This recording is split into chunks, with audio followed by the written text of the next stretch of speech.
Hello, and welcome to Talent Matters, the recruitment podcast, the only recruitment podcast that you need to listen to today. Tomorrow, you can listen to others, but today, just listen to Talent Matters. Hopefully, we can provide you with everything that you want and need. Today, I am joined by what I think is recruitment royalty. Coming Well, up. 18 years coming up, the editor of Recruiter magazine, the top of the pile, the head of the family, the matriarch of recruitment, Dee Dee Doke. Dee Dee, hi, how you doing? I'm really well, thanks, Dave. But a lovely, preposterous beginning, but I love it. I started to feel a little bit like I was, one of those the compares in introducing boxing boxers. A little bit there. Well, sometimes recruitment can be a bit of a bun fight, but Yes, you are absolutely right. So how you doing? You well? I'm getting over a cold, but I'm well. I it's an exciting period. At the same time, it's a very strange period because it will feel like nothing happens for days and days, but then something happens and boom, we're all going at a mad pace again, even if we're not all in the same locations. Know the feeling. I know the feeling. And actually, we're going to try and cover off a bit of a bird's eye view of what's going on in the world. Really keen to get your input into in kind of 2023, what's happening in the industry now, trying to get a handle on that and try and well, let's get into it. Let's see what's going on. Lots of people keep talking about recession, and I had a Cara O'Leary from LinkedIn on a podcast recently. We talked about it being a recession like no other, because we've got broadly full employment, still lots and lots of jobs available, record numbers of jobs, massive inflation. We're not used to this type of recession. And a lot of the kind of the questions that we're being asked or of being asked is, do we invest more? Do we push for growth now? Do we hold back? What are we going to do, and what are we likely to expect from this this recession? What are you seeing? Well, or hearing? just this morning, I received the report, the recruitment industry survey from the Recruitment and Employment Confederation, and it shows how startlingly well recruitment has done, post-pandemic in the recovery phase, which is really, really encouraging. I think the report also reflects one of the truisms of recruitment. It's about kind of jungle survival. It's the survival of the fittest. And while the industry is made up, an incredible percentage of the industry consists of micro businesses, those with 10 people or less.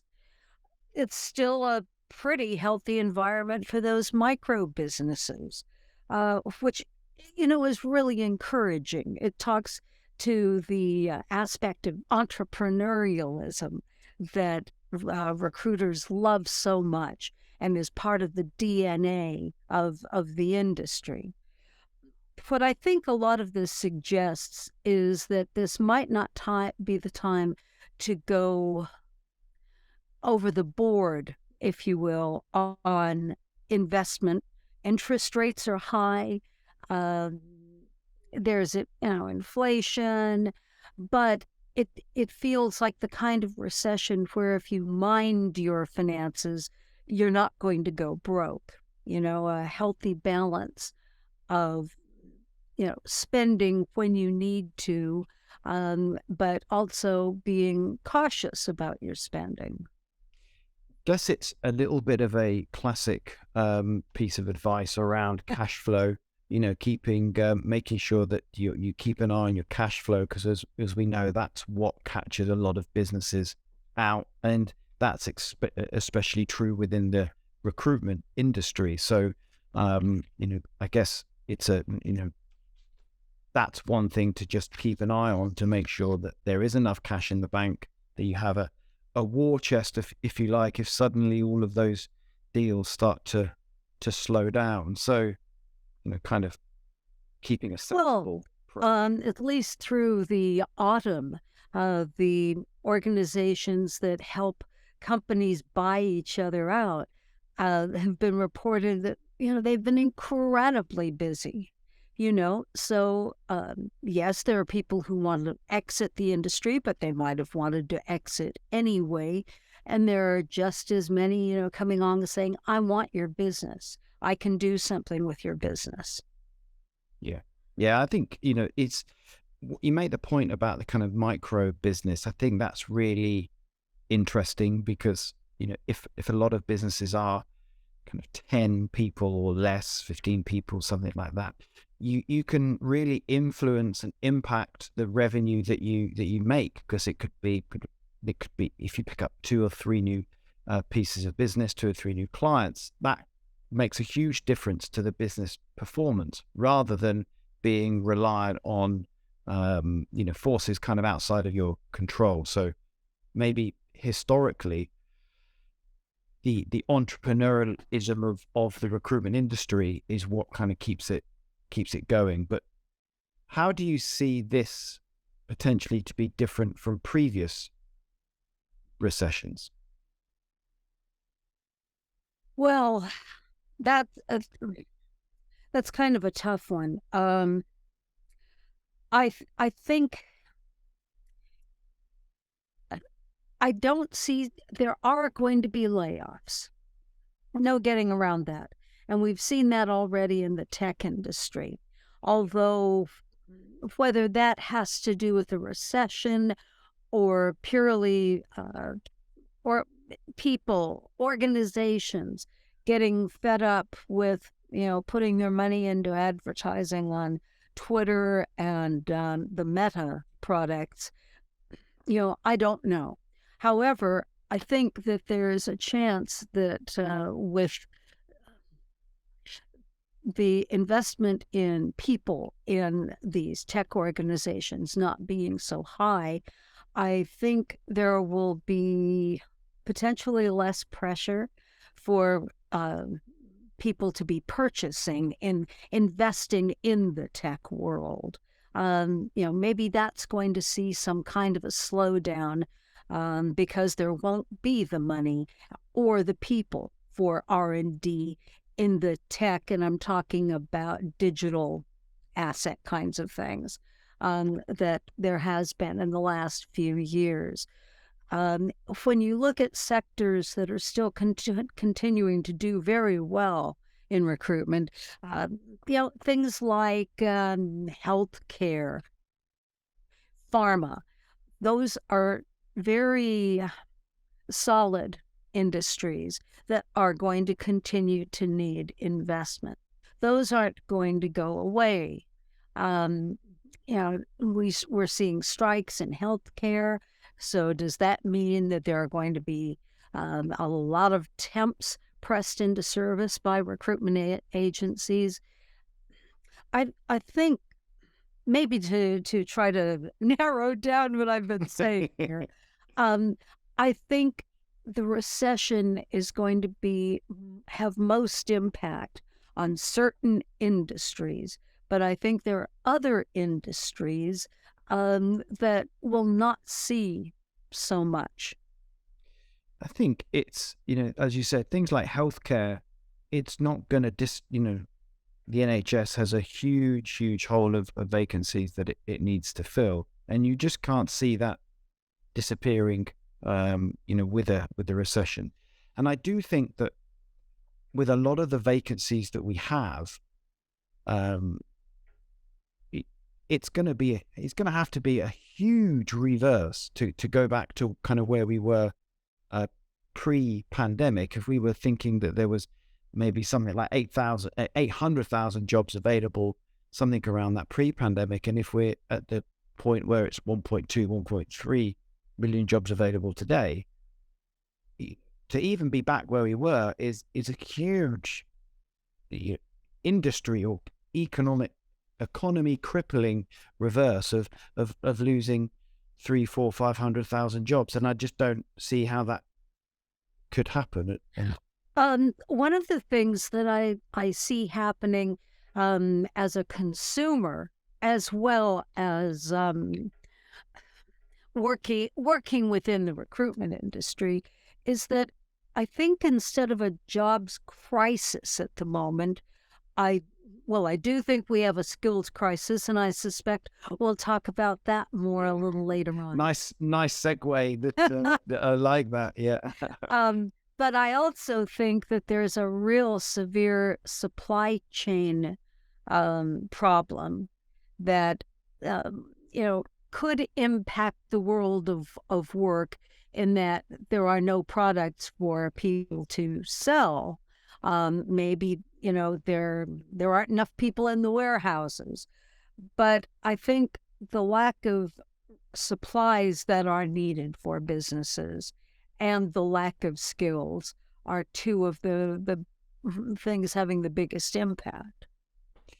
Let's move on to that then, because we talked in preparation of this, we talked a lot about talent, and subject to, or the title of this podcast is Talent Matters. But we were talking about that it's a bit of a subjective word, and I recognize that because talent to me may be not talent to you.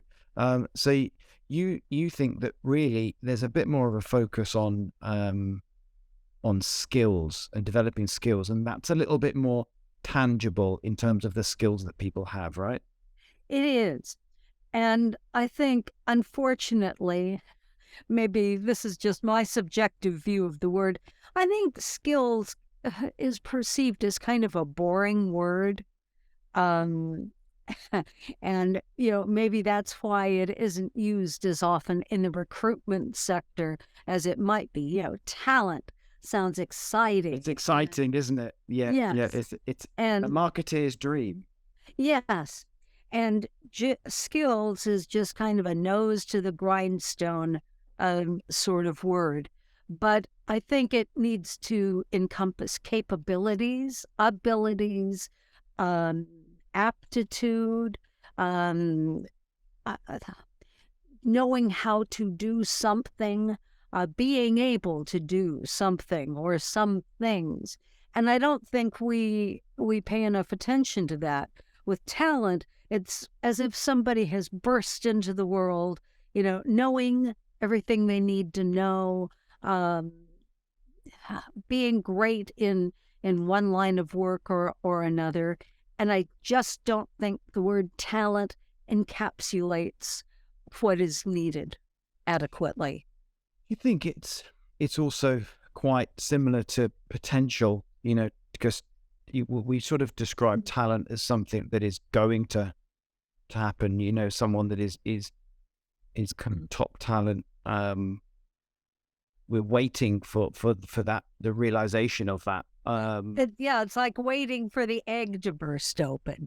Yes, yeah, and maybe that's where we've kind of got ourselves into a bit of a pickle with not having enough people in the right areas and the right roles, because we've kind of taken them and sort of put them on some sort of fast track to doing another job, whereas actual fact, there are lots of jobs that need doing now that do require certain skills. If you look at we talked about the tech industry, there's certain programming languages that you need to be able to use to be able to work for this particular company.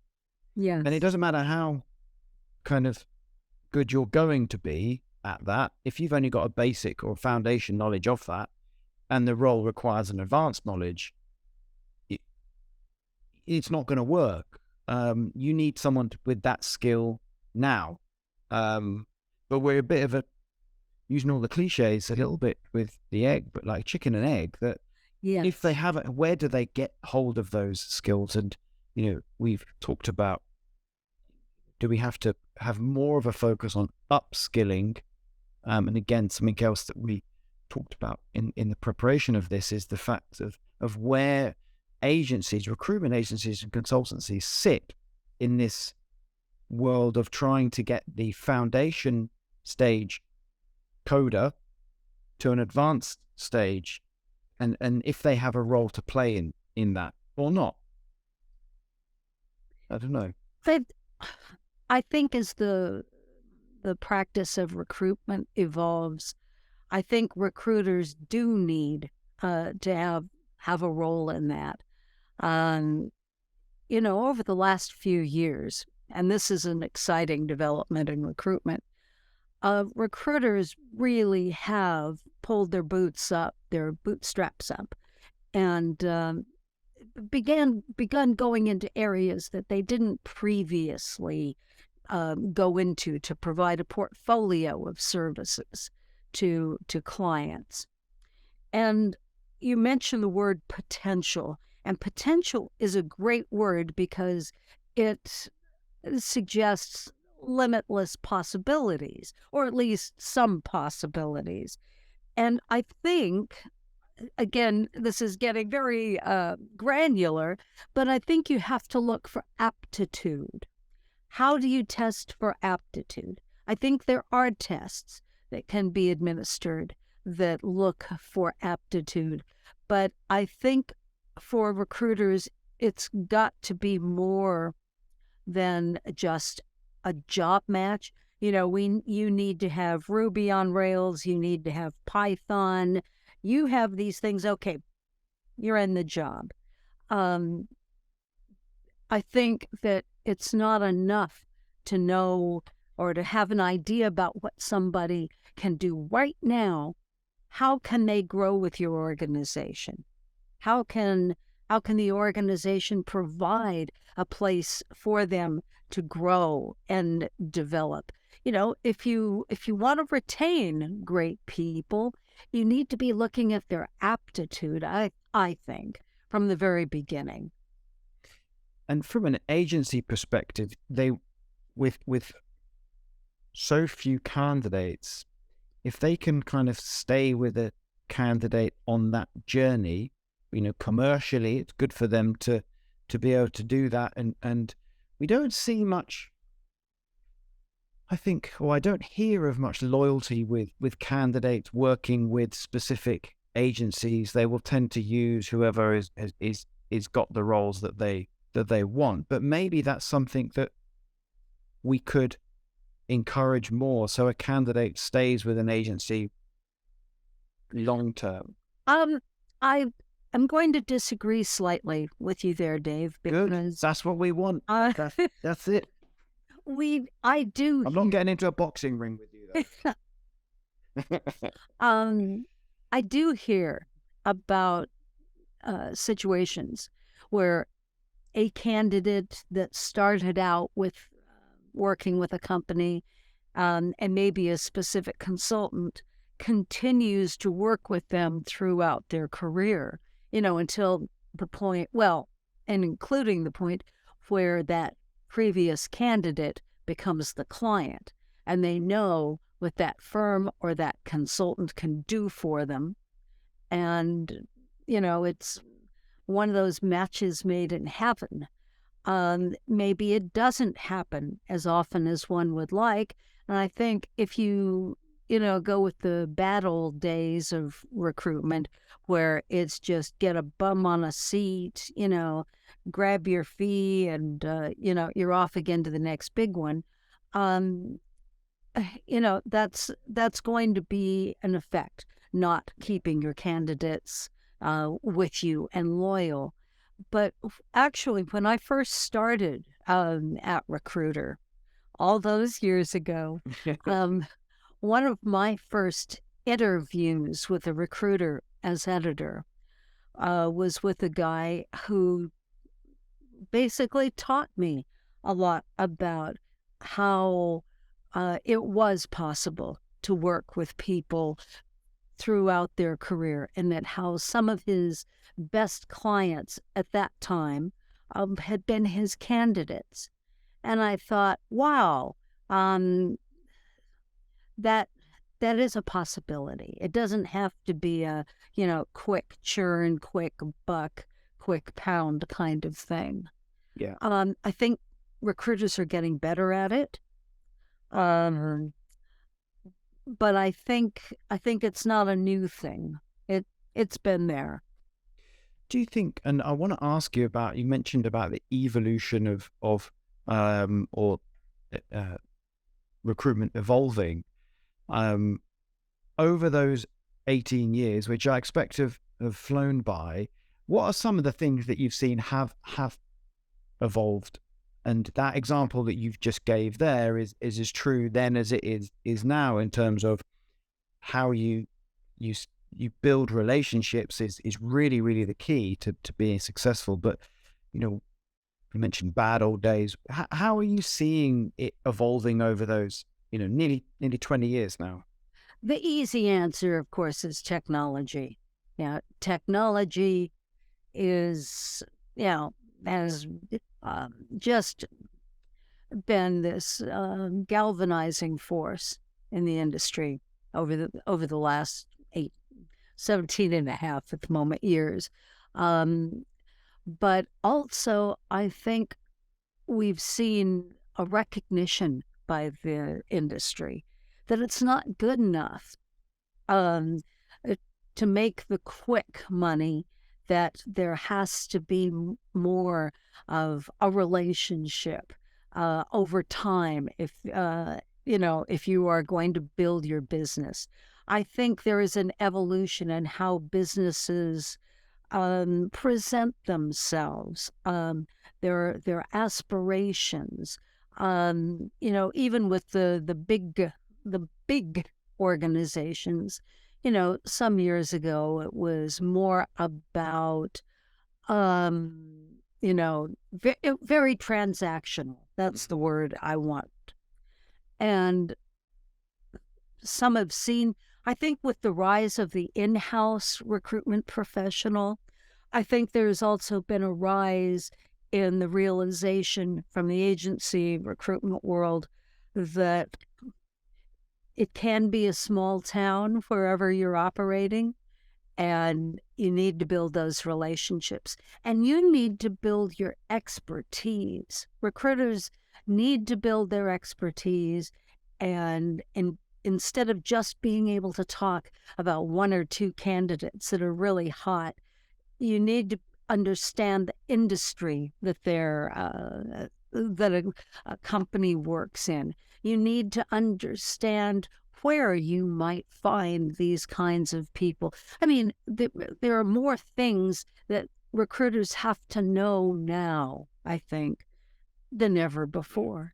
And some of them may well have known these things before, but there's more and more pressure to be not so transactional and more about getting under the skin of the business, as so many recruiters like to say. Let me give you another example there. Just this last week, a recruitment firm that does a lot of really fine things launched this documentary that they'd spent months and months and months creating in-house about the industry that they serve, which is fintech. And they'd interviewed all of these people around the world and put together a very interesting, useful documentary. And that's an example of how a company can say, I don't just want your money for this transaction. I want you to know that we understand what you work with and the value add we can give you if you work with us. Yeah. That I kind of innovation is very exciting, I think. I guess it's about becoming a complete market and sector expert, isn't it? And being seen as not just a transactional process in finding candidate A and putting them into job B, but actually advising and consulting, if you like, in terms of who they need and where they may find that person or not find that person. So Or how you better. need to develop your own skills pools or your own um, talent pools. Um, it's about the value add. It's about choosing. I think we really are getting to a stage where organizations will treat recruiters with the same kind of um, they'll be looking for the same kinds of qualities in a recruiter that they might in another professional partner, a law firm or an accountant. Can this person get to the bottom of what I need and deliver it, and maybe even deliver more than uh, this immediate need? And my immediate thought on that is, I think a lot of the recruiters will be absolutely delighted to be seen in that sort of same bracket, but with an accounting firm and a law firm, the amount of knowledge that they have to know about the law or about the accountancy has to significantly supersede what that client knows. So to kind of back up what we're saying, to be seen like that, then you really have to be, an absolute expert on the industry and the area that you're recruiting in. And it can't, as you said before, it can't just be about being able to talk about one or two clients or one or two skill sets. You have to be an absolute expert. And when you become that, then naturally you'll start to move into that bracket to be seen as not professional, but as vital as the right law firm and the right accountancy firm. Even more so, if you like, given the importance of having the right people in your business. Yes, yes. I think that now going back to those micro recruiters, many of those are going to be extremely local, with small cities or towns operating there. And I think that while sector knowledge, is going to be important there, I think those local firms can only build on their understanding of the areas, the locations that they work in. Their challenge to me is that local areas are changing so quickly.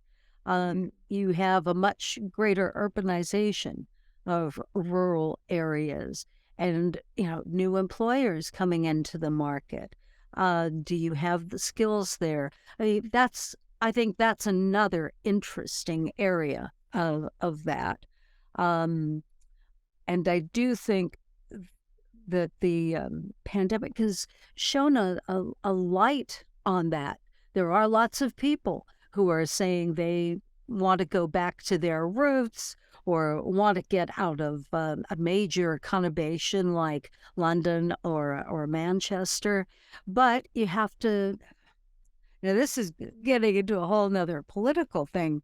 But then you've got to have recruiters in these areas, particularly as advocates for businesses in the area with local governments, advocates for the workforces in those areas. Take an area like public transport, which is a real nightmare. Forget about the National Rail Service for a moment.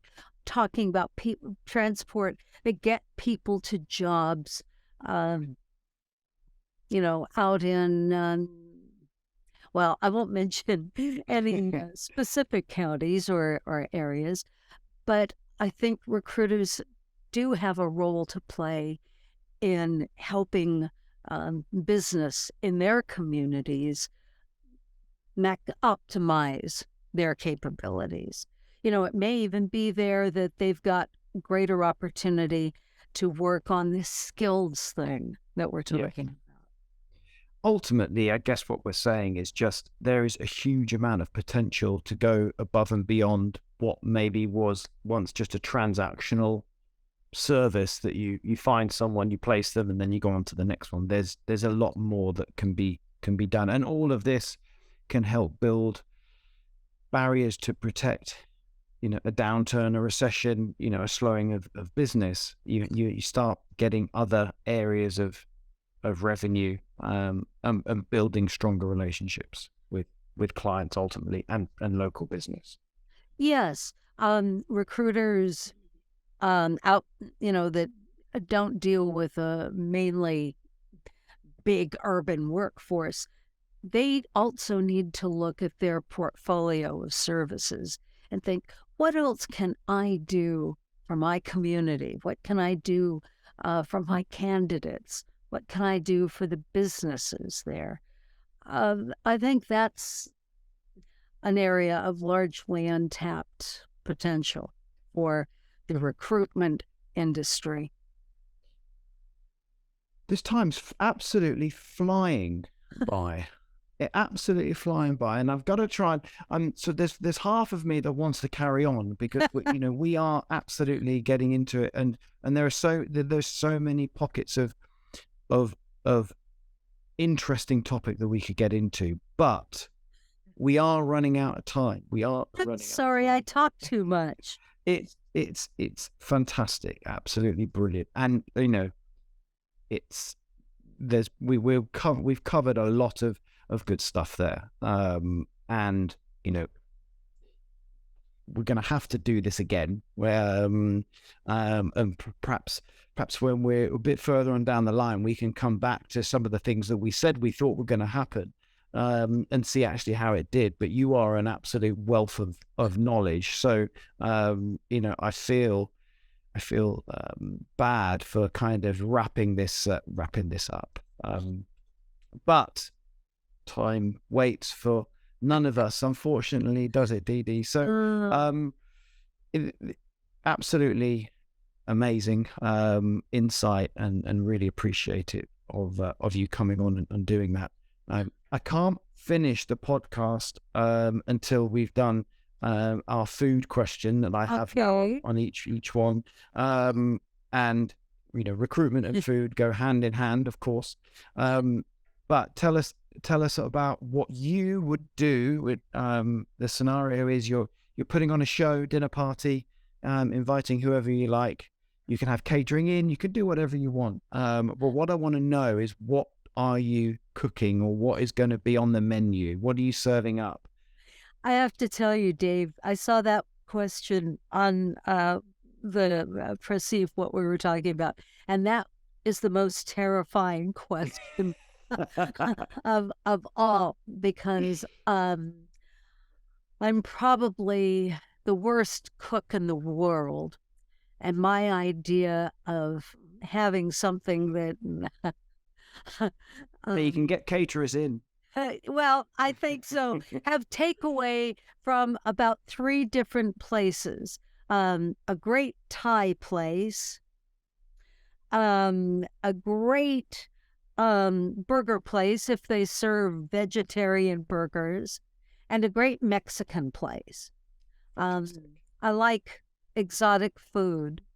Yeah, and that fits the bill for me. So we've had roast dinners, we've had recipes for roast potatoes, we had a very elaborate 4 or 5 course meal which had everything in it, but actually a bit of Mexican, a bit of Thai, and a great burger. I don't think you can go wrong with that at all. So something for everyone, Exactly. Yeah, that gets a big tick in my book.